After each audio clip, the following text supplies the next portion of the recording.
Welcome back, everybody, to the Muskoka Bros podcast. This is our second episode, and we have a very special guest on the show today, so stay tuned for that.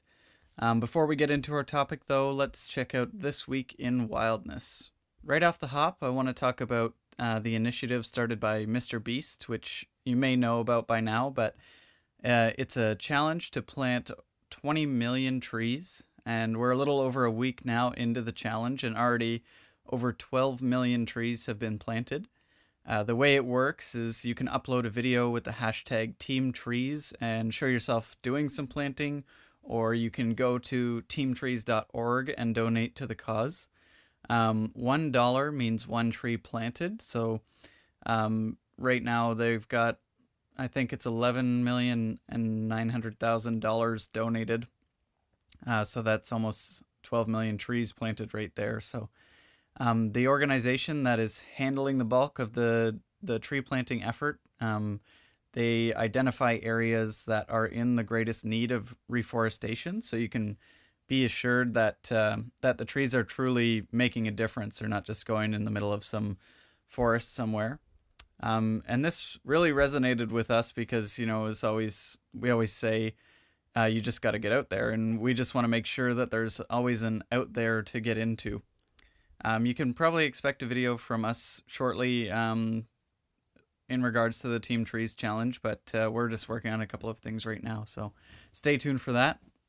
Next up, we had Joe Robinette with his wife and dog doing a quick little trip up to Killarney, and if you've ever been considering going there but you're not quite sure, just have a look at this video and you'll really get a sense of some of the really stunning, beautiful scenery that they have there, and it looks like with the fall colors and everything, it's just a great time of year to go, even though it's a little bit chillier. But yeah, next up we had Sean James over at My Self Reliance was working on his sauna. Had a couple of videos on that this week.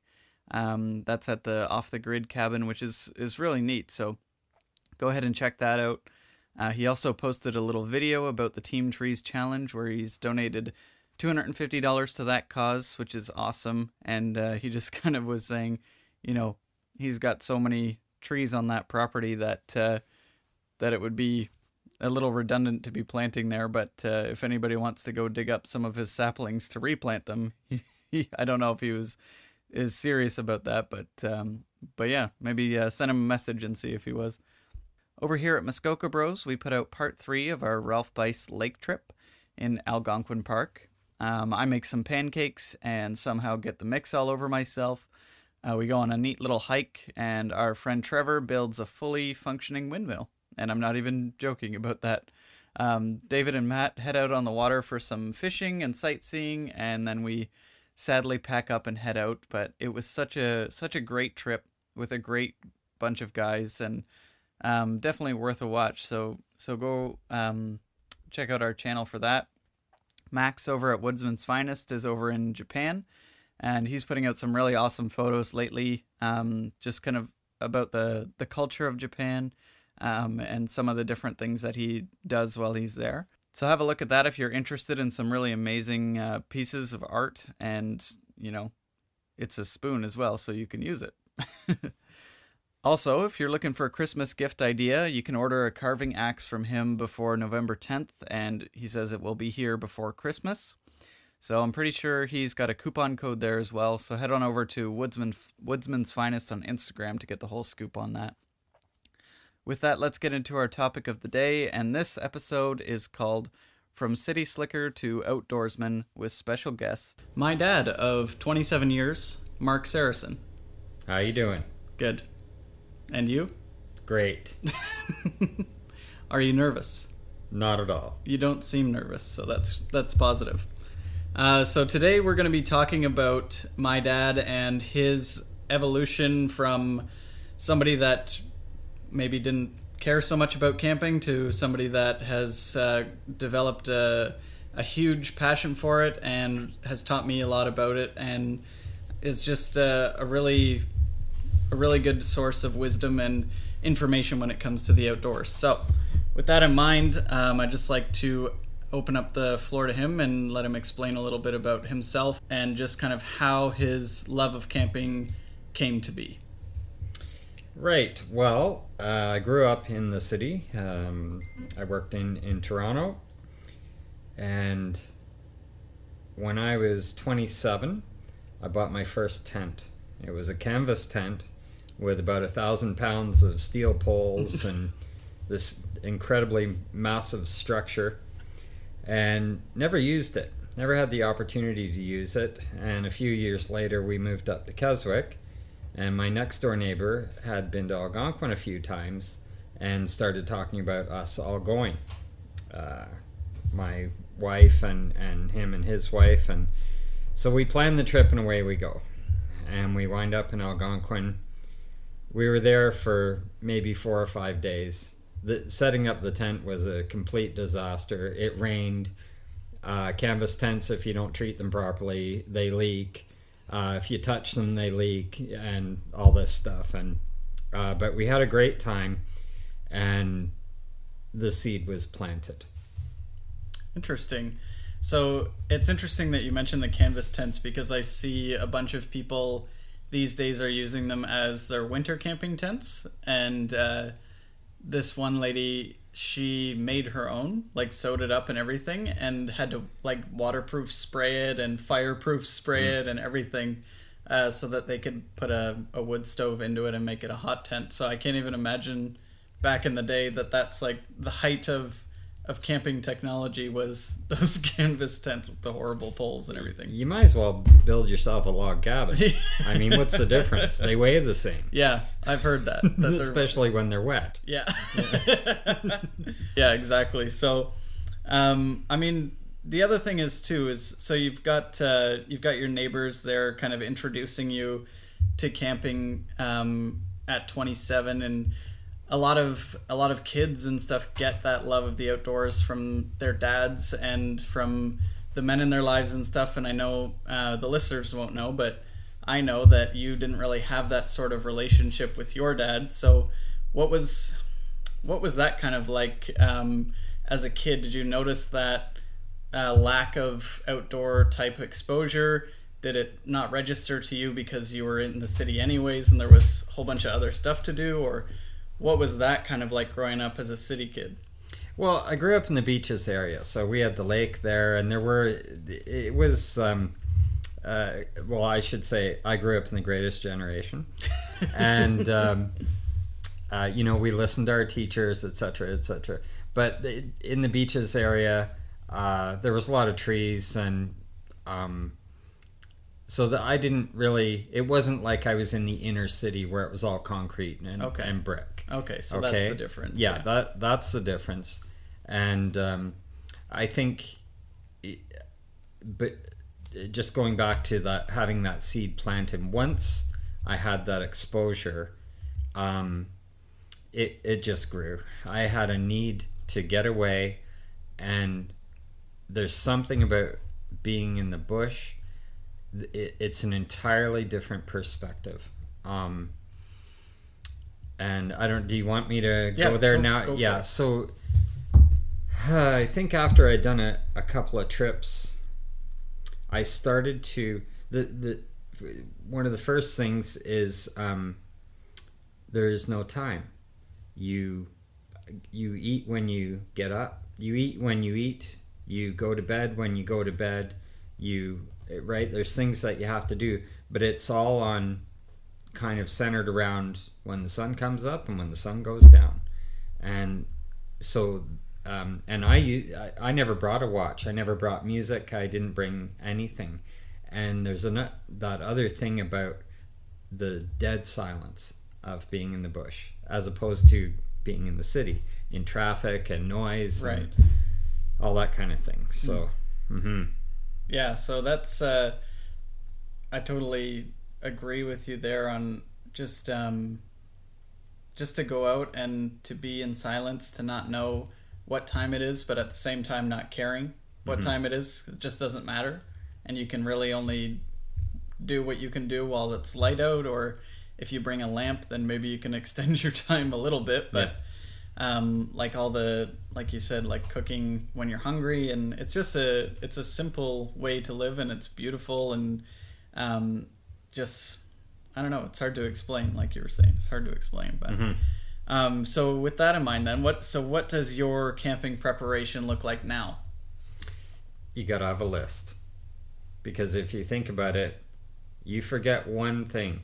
You want to pare everything down. You want to pack as light as possible, and so you've pared everything down to your what's vital for your being there. And if you forget that one thing, for example, toilet paper, what do you do? Right? So you got to have a list, and I'm checking that list.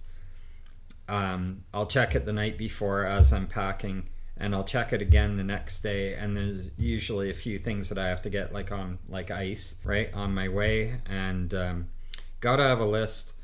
And it evolves as you go along. You learn as you take your different trips. You figure out what you haven't used, what you're never going to use. You think of other things to bring, and so it's really an evolution. Right? Every trip is different, and you learn something new every trip. Yeah, how not to dump your canoe, etc. Yeah. But sometimes you have to learn that lesson a couple times. The hard way. Yeah. So then tell me like an evolution of one of your early lists to where you're at now. So obviously your first list, maybe you were underprepared, or did you find yourself more overprepared? Overprepared for sure. Yeah. Too much stuff. Way too much stuff. My first canoe, we called it the Freighter, and so it was a flat bottom thing. It weighed about 400 pounds, and which made it really difficult for portaging. Fiberglass, like thick fiberglass. You could stand up in it and pee. That was that. So it fit everything, right? And of course, my 800-pound tent alone, right? Yeah, and you didn't have to make any concessions for space. Yeah, but then we went on a couple of trips that involved portages, so we really we did a lot of planning and probably some research and talking to different people, and so you learn as you go along, and you pare down, and these days, though, I like my luxuries, as I like to say. So I have things at home that I want to bring into the bush. Right. I started bringing a guitar, as I had picked up a guitar and started to play, so I wanted that. And then it's how to get a guitar into the bush safely without having it rained on, right? So yeah.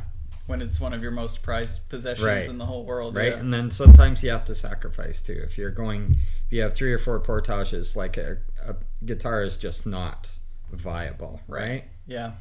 Yeah, absolutely. So you're starting off over prepared, and then you kind of went to this more pared down version, and then as you kind of got in that comfort zone for a while, you started to realize, like, hey, I could use a better camp chair, or a camp chair in general. So what about some of the camp chair battles that you and Greg have had over the years? Well, we learned early on camp chair battles. Oh my goodness. Early on, we bought cheap camp chairs, right? And of course, we would be laughing, and when you're laughing very hard, they break. So we learned to bring a coat hanger and duct tape and wire cutters, right? And to fix the broken camp chairs. And I mean, we've made some repairs in the bush that were engineering miracles. Okay. Really. Yeah. Yeah. I don't even know how that would work. Oh, scientists are still studying some of our inventions. I want to tell this story. Can I tell a story? Go ahead. Yeah. So one of my favorite trips, you're on the campsite, you might have a couple of pops. Sometimes people pass out in their chairs. So I wake up, everyone's gone to bed, it's pitch black, and when it's dark in the bush, you can't even see your hand in front of you. Fire had died. I'm in my camp chair. So I get up and I go to the bathroom. No, I go to my tent. And I hear this noise and I feel some tension on my leg, and I look down and I had to crouch down, and I see there's a rope attached to my leg. And the noise behind me was everyone's camp chair. So my friend Greg had tied my leg to all the chairs around the fire. And as I dragged all the chairs to my tent, they became heavy because I was weary. Right. I did not make it to my tent and fell asleep in front of my tent. I gave up. I was incapable of untying my leg from the rope, apparently. I just thought I'd share that. No, that's hilarious. Talking about camp chairs. Yeah, for sure. So, and by then you had probably the ones with the flip up tables and the you used to have a chair that was so fancy, and when it was every year you'd show me this new chair and I'd inherit your old chair or whatever, but by then it was all worn in and stuff. What's the best chair? Do you have a best camping chair? Yeah, that was the time I brought my 800-pound lazy boy to the campsite. Yeah, exactly. Yeah. I'm kidding. I never did that. Yeah, with the metal frame. The rocking chair. Yeah, no, my favorite chair now is an oversized Coleman, just nylon camp chair.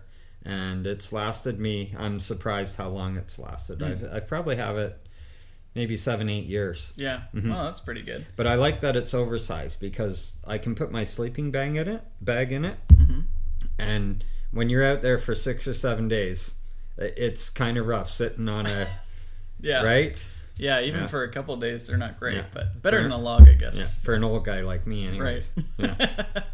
Yeah, so that's kind of the evolution a little bit of your list, of your chair, but I really think that a good evolution story would be of your tarp technology. Oh, tarp technology. Well, maybe some of your listeners wouldn't understand what tarp technology is, or would they? Well, a lot of people that kind of listen and watch and whatever, they're into this whole camping, outdoors, survivalist thing. So some people will set up a tarp and that's their campsite, that's their tent, that's their fire area, it's everything. So it's and then there's other people obviously that just kind of reach up to the highest branch that they can reach and tie it around, and then there's just more advanced and less advanced. But how has your tarp technology progressed from reaching up as high as you can to where it is now? Well, I think I invented the term tarp technology because really that's what it was. I think I may be going back a bit. So I always had this thing in my mind. I wanted to cook on a fire. So I never brought a camp stove. But how do you do that if it's raining, right? So I decided to bring a tarp. And I think when I started, it was the 4 corners to 4 trees with baker's string, I think that's how we started. It would rain, sag in the middle, there'd be a hole because the flames of the fire, it would pour down and put the fire out, and then that's how you learn, right, Jimmy? Right. But then at some point we found that it worked best with a center line, right? But then you're camping on campsites that have been camped on before, and a lot of the lower branches will be gone. So it's how to get the rope up there and everything. And I mean, that thing about reaching up, all those trees are full of nails from other guys, and you're reaching up and your wrist gets impaled with a rusty nail. And the next thing you know, you're doing surgery on the campsite, right? And you're 4 Which days I always bring. I do bring a needle and thread with me in case I have to stitch up. Yeah, because I'm not leaving the site. I'm there. Yeah, exactly. Yeah. You've worked your way in. I'd have to be pretty injured, like a amputation or something. But anyway, so it's the center line, and then how do you get the rope up, right? So, I'll never forget this. We were there, pitch black, maybe had a couple of pops with my friend. Before the days of YouTube where you could just Google or watch some other guy do a nice tarp setup and stuff, and so you've had a couple of pops, and right, and it's pitch black. Like I said, Greatest Generation. Yeah. I don't think they'd invented flashlights yet. And oh no, we had a flashlight, and so we're trying to figure this out. And my friend is like, "We'll use a water bottle, right? Because we had a water bottle." Okay, great idea, right? So if you can picture it, you've got a single beam of light. We've spotted our branch, okay? Single beam of light. Doesn't encompass the whole area. It's just this beam of light looking at the branch. So water bottle goes 50 feet in the air. We're all staring up at it. Catches the branch, swings around, boom, right in the eye. Water bottle in the head. Yeah, it came out of nowhere. Yeah. You know, who knows? But we got that center line up, and there's another thing. I don't know how to describe them. I found them at Canadian Tire, and it's a long plastic tube, and it's a sleeve that fits inside a sleeve. Because what always happens is the corners of the tarps, the grommets rip out. It has this problem. So what you do with this sleeve thing is you fold the tarp. You don't even use the grommets. You fold the tarp, and it slots inside the sleeve, and then the smaller plastic sleeve slides in, and it's got a rope attached to it. So your all the pressure is kind of spread out along the sleeve. They're about 15 inches long, and so that's what I use on my corners now. Okay, so that's I love just the thought of like your early days of camping, and everybody sets up the tarp, and it's not an easy process by any means to have simultaneously people working on one thing, and just to get it set up with all the effort, and then you get a hole in it, and then it rains, and then it's useless. Right. It's just hilarious to think of that, like kind of going, oh, crap. Well, it's interesting going out with a group too, right?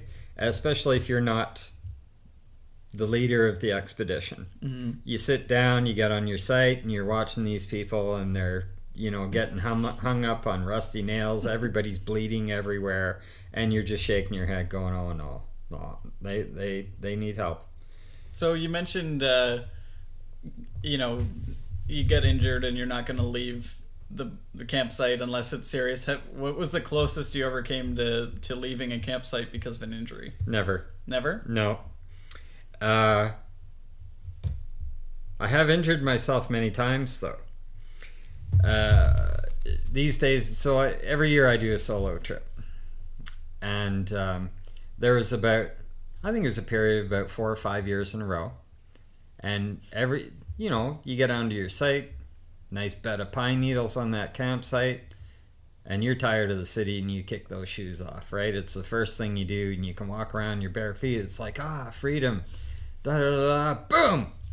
Kicked a rock. The first time I did it, I looked down and my middle toe was sticking right back up at me. So I knew it was broken. Yeah.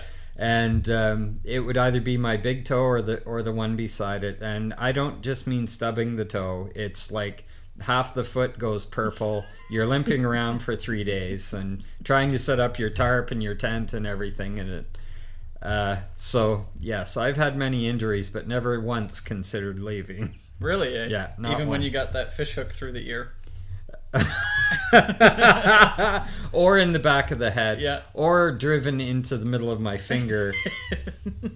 Yeah, I've had a number of fish hook. Yeah. Yeah. No, it's like pass the whiskey and let's just keep going here. Yeah. That one, the fish hook through the ear, he was teaching me how to cast a fishing rod for the first time, and I wasn't really getting it, but him and my older brother went to go sit down, and I guess we were all just taking a break, and I picked up the rod, and I was, determined as all heck to do this. And so I picked it up and I go back over to the water, and I lean back, and I was just ready to give it my all. Like, it wasn't, that wasn't just a little tiny, like, trying to do it.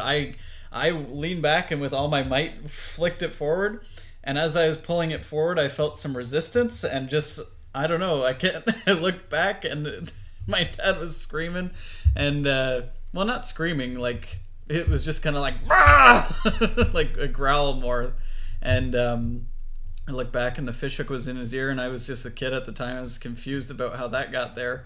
And then I guess they explained to me what had happened. But yeah, that was a funny one. Yeah, I can kind of add to that story. The reason I cried out was because it was like being hit in the back of the head by a Mark McGuire home run. And it wasn't just a fish hook, it was a 4-inch Rapala with 3 treble hooks on it. So there was, the one was in my ear, the other one was embedded in my scalp. Dylan was too young to extract the hook, so I had to get Kyle to get it out, and he didn't want to touch me because I had blood running down the back of my head. We did survive. Well, you were very calm, and I think you directed that situation as best as it could have gone. I did not get angry. Yes, it's true. Yeah. And that was hilarious when that happened. I just want to jump back for a sec. You mentioned a little bit about the difference of going on a solo trip versus a group trip. So can you kind of break that down a little bit and what each of them means to you? So maybe when you go out on a group trip, it's a great time of bonding with your friends, and then there's always something to do, and somebody wants to play a game, somebody wants to make a fire, collect firewood, and whatever, and it's almost like you've always got something on the go. Whereas a solo trip, I imagine I've never actually done a solo trip, so I don't know, but when you're on one by yourself, I imagine it's quite a bit of just introspection and thinking, and you obviously have to make yourself survive, so you have to do all of the jobs. You can't split it up between anybody. So what about the solo trips do you like? What do you don't like? Sorry, what do you like? What don't you like? And how are they kind of compared and contrasted to a group trip? Well, it's a great question because they're entirely different. The thing about camping with a group is you've got the one trip where there was 8 of us. You've got 8 different personalities, 8 different people with their own ideas how to do things. And what I've learned about camping is you are in close quarters, and you really have to rely on one another, and it almost forces you to cooperate. It's like you don't have a choice other than to cooperate. The other thing is, when there's differences, you have to make them up, because you quickly come to that conclusion. Well, where are you going to go, right? Where are you going to go camp by yourself on the other side of the lake? Like that just wouldn't make sense, right? And so there's like it's almost like a group direction towards cooperation, and you discover it very quickly on a campsite. You don't go to bed angry on a campsite. I've never seen it, actually. In all my trips, I've never seen that. And we've had some pretty vigorous discussions around campsites, and everybody's always just kind of worked it out. And I remember that one trip, you brought your friend, you were up away from the fire pit playing horseshoes with your plastic horseshoes with your friend, and you came down by yourself, and I'm like, oh, something's going on here. And we're sitting there, and I'm like, well, you better go make it up with him, because where are you going to go? Yeah, and right? I really didn't want to. Yeah. And then I love my solo trips. I don't know what everyone believes, but being in the bush, you are in God's creation. And the reason I say that is because at first blush, you look at a forest, it looks like chaos. There's branches everywhere, there's trees falling down, there's holes in the ground, there's roots sticking up, there's wildlife all over the place, and you could say it's chaos. But you spend any time in the bush, and the perfection of the way a forest operates, it actually perpetuates itself. So a tree falls down, it makes a pit in the ground. Certain kinds of seeds fall into that pit. They need that where moisture collects, the seed grows. As the tree rots, there's certain kinds of seeds that'll fall on the side of that rotting tree. The nutrients in the rotting tree and it causes those seeds to grow. A bee flies by it, pollinates a flower. The bird catches the mosquito. Like, it all works hand in glove together so perfectly. How could you not see God in that? So, right. So my solo trips that I do every year are really for that purpose, to recenter myself, to recharge my batteries, to connect with God, and it's a time away with Him, and that's what the solo trip means to me now. Yeah, well, these days. I think regardless of what you believe, I've heard from people from every walk of life, from Christians, non-Christians, people that just kind of are indifferent, don't know anything about God or anything like that.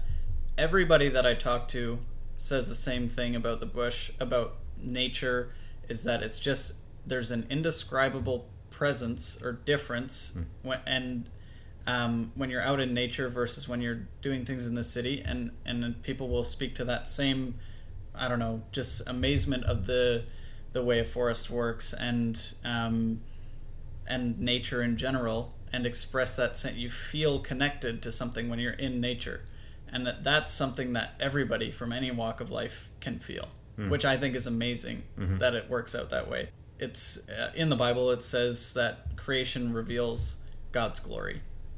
All right, and it's so. Anyways, that's just something that I find really interesting, and basically, you're feeling really connected, and you've obviously had some really good solo trips, some really good group trips, some bad trips, or have you had any bad trips at all, or have they all been good in their own way? And if so, what's your best trip? What's your worst trip? Well, every trip I've ever been on has always been incredible. I've had some also complete disasters on my trips. One of them was I planned a trip, had the best campsite on the lake. It's out on a point. The only thing about that site is it can be breezy, right? So I'm there, get my tarp set up and everything. I'd heard there was going to be some showers, so problem is there's no Wi-Fi, of course, so I can't check like the radar or anything, but I do have a crank radio. So I got the crank radio going, and I hear that the storms are coming over my area, and I'm kind of rushing to get set up, and I get my fire going, and I start cooking a chicken breast on the fire in advance of the rain coming in. And I can hear the thunder, probably 20 miles away, and I'm kind of chuckling to myself. I'm thinking, oh, these guys are just getting nailed, right? I'm there sitting in my camp chair. I got my guitar out and everything, and all of a sudden, a huge gust of wind comes up, and this storm is on top of me like went in a flash, right? Big gust of wind starts blowing my stuff like through my campsite, right? Another big gust of wind, another one, and it starts raining. And I mean, the rain my tarp was entirely useless at this point. The rain was just coming right in the open end of it and blowing out the other side, so everything was getting soaked. I notice my guitar is open. My guitar case is open. I run up to throw my guitar case in my tent. I'd left my tent open, so the rain was going right into my tent. I throw in the thing. My bedding was all open. Everything was open, right? My bedding's getting soaked, my pillow. Throw the guitar in. I'm running back down, and another big gust of wind comes, and it rips my tarp right from one end to the other. Just ripped it in half. And the two ends are dangling like storm warning flags, right? They're just blowing off the ropes and everything. Another gust of wind comes, blows my camp chair right into the lake, which was about 60 feet away. And it just cleaned me out. My poor chicken breast is probably, and what a disaster. The storms lasted for about an hour. Everything got soaked. I had to go and find all my stuff that had blown away. My chair was at halfway in the water, right? It was pretty bad. And the interesting thing, the next morning, I'm kind of looking around at my disaster, And I was a little grumpy. And I'm like, I was just kind of going, oh, Lord, like, why do you let stuff like that happen? And I'm like, I'm going out fishing, right? So I start paddling, and about 5 minutes, I'd been paddling for about 5 minutes, and I was trolling. And I caught, I don't know how much it weighs. It was the biggest bass I'd ever caught. Huge fight, smallmouth bass. It jumped out of the water 5 or 6 times. I would say it weighed 8 or 9 pounds. It was absolutely massive. Wow, it's a big fish. And it was, that was kind of my answer. That's not the why, but it was just like, hey, you're gonna have a good time. Yeah. You know? Yeah. So that was one of them. Another trip it was May, so the ice had been out for about a week. Water was ice cold, and I was talking about how I like to bring my luxuries, so I decide to have a martini at the campsite. All my friends are mocking me, and because I've got this glass, I've got the plastic. You brought a glass. Yeah, plastic martini glass, right? And they're just ridiculing me and everything. And we, as they should. We were sitting there for several hours, and I decide to make a couple of casts while I get my lure caught in a tree. So I just bought a brand new canoe, and it's an amazing canoe. It's made by Swift. It's called a wildness, so it's 17 feet long. Goes through the lake like butter when it's fully loaded. When there's nothing in it, it'll tip over like nothing, like it just tips over, right? Yeah. So here's me. I've had a couple of martinis, and I get my canoe, and I'm gonna go and get my lure. And apparently, my friends they went and got their cameras because they knew. They knew what was right? going to happen. So I push off, and I do the thing. I got my hands on the gunnels. I push off with one foot, swing my legs over. The canoe's going straight out into the lake. I'm probably 20, 30 feet out, getting my other leg over, and all of a sudden, whoop, whoop, whoop, whoop, and I steady it. And I haven't sat down yet. I saved it, yeah. Right? I hadn't sat down yet. And I go to sit down, whoop, and it was right over. And I had construction boots on with steel toes. Oh my goodness. I had 2 layers of clothing on, a raincoat, a coat, right, and it was cold. and long johns because it was cold, yeah. Right? I go straight to the bottom, and I thought I'm gonna die, and so I started swimming. And my friend, he said he's never seen anybody swim so fast in all his life. So I must have been churning up the water back to the shore. There's my like head a wake pops up, coming up behind you, and there's 3 pictures. Right, one of them I'm over, yeah. and it's just the bubbles where I used to be. And the other one's my head coming up out of the water, and the other one's me on the shore. So that was that's hilarious. And my best trip was the trip. There was 8 of us, and we had a couple of new guys, and I don't know, we all got into these Monty Python British accents, and we were so the thing about getting tied up to the chairs, right? Next morning, I'm sitting with one guy, and I said, "Hey, Gary, did Greg tie me up to the chairs last night?" And he goes, "Yeah." And I'm like, "Okay." And so I asked Greg, and Greg lies to me, right? So I go back to Gary, and I'm like, "Gary, I asked Greg, and he lied to me. So how about we do this? After supper, right? Everything gets kind of settled. We're going to put Greg on trial." He's like, "Oh, that sounds like a good idea." So we're all doing these British accents, like, "Stone him, stone him." And so this was the beginning of the Council of the Drifting Minds. Okay. That's where that got invented. Okay. Because at some point during Greg's trial, Greg's brother walks out of the bush with a gigantic piece of driftwood that's shaped to his head. He's wearing this piece of driftwood and a staff, right? And he's the judge. And so I'm the crown, like the crown, right, accusing the prosecution. Yeah, Greg's lawyer gets up and does this great big long speech and concludes with, "There's no defense for this man." From Greg's lawyer. Greg's lawyer, right? Yeah. And the trial lasted probably 2.5, 3 hours. And I wow. mean, there was so much comedy. We were falling off our chairs laughing.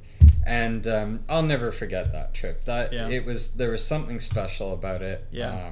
That it was continuous laughter. We were up there for 5 or 6 days, and that was on Butt Lake. So we had the campsite that is it would be like a beach in the Bahamas, right? Who needs the Bahamas when you have Algonquin, right? And fresh spring right there. So we kept all our refreshments right in the spring, which it was ice cold, right? Yeah. Wow. Yeah, that's my best trip. That's something. Plus, I got tied to all those chairs. That was pretty funny. That's something that with camping I find that so amazing. Is you go out there and all of you can be friends, or it's like maybe you've just met somebody, but by the end of the trip, somebody's got a story. Somebody's got an inside joke that just went the whole trip, and it just really brings people together, and that's something that I love the most about camping. And kind of with that is just to wrap up our final question. If you could, what would be the biggest life lesson that you've learned from camping? Well, that's a big question. Yeah. I don't think there's any one answer to that.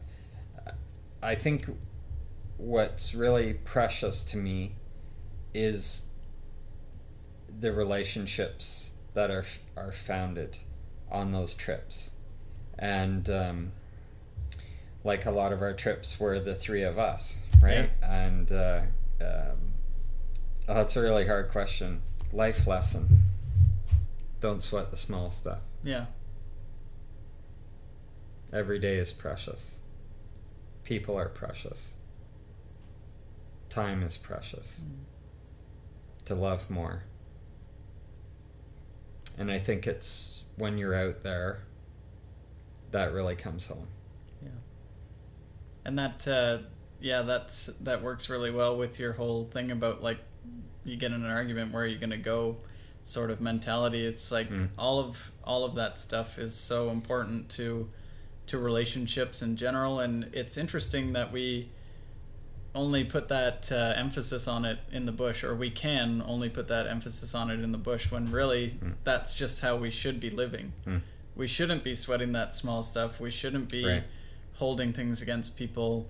Like we should be living like we're all on a big campsite together, right? And just trying to treat people nicely. But anyways, I just wanted to say thanks for your time. Thanks for coming on the podcast and sharing. And I'm sure the listeners will appreciate some of the stories. And have me back. I have more stories. Yeah, for sure. Well, we'll have to come up with something in the future for us to talk about. I have definitely heard some pretty good stories. So.